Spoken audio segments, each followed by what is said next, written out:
அனுதின பரலோக மன்னா ஜூலை 1 எபேசியர் 5ஆம் அதிகாரம் 8ஆம் வசனம் முதல். வெளிச்சத்தின் பிள்ளைகளாய் நடந்து கொள்ளுங்கள். கர்த்தருக்கு பிரியமானது இன்னதென்று நீங்கள் சோதித்து பாருங்கள்.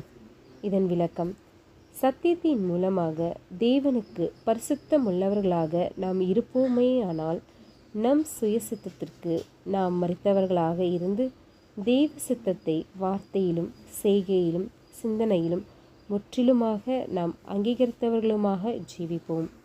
இதன் மூலம் நாம் சகலத்தையும் மேற்கொண்டு தேவ சித்தத்தை நிறைவேற்றும் போது சத்தியத்தின் நிமித்தம் நாம் இரத்த சாட்சிகளாக மரிக்காதிருந்தாலும் வாக்குத்தத்தம் பண்ணப்பட்ட பரிசை பெறுவோம்.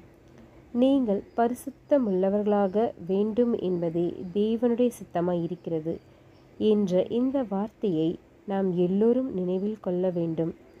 இந்த சத்திய வார்த்தை ஒருவருக்கும் மறைபொருளாய் இருக்க வேண்டாம். இது நம் ஜீவனின் பாதையை போதித்து காட்டி தேவ சித்தம் நம் சித்தமாக இருக்க செய்கிறது.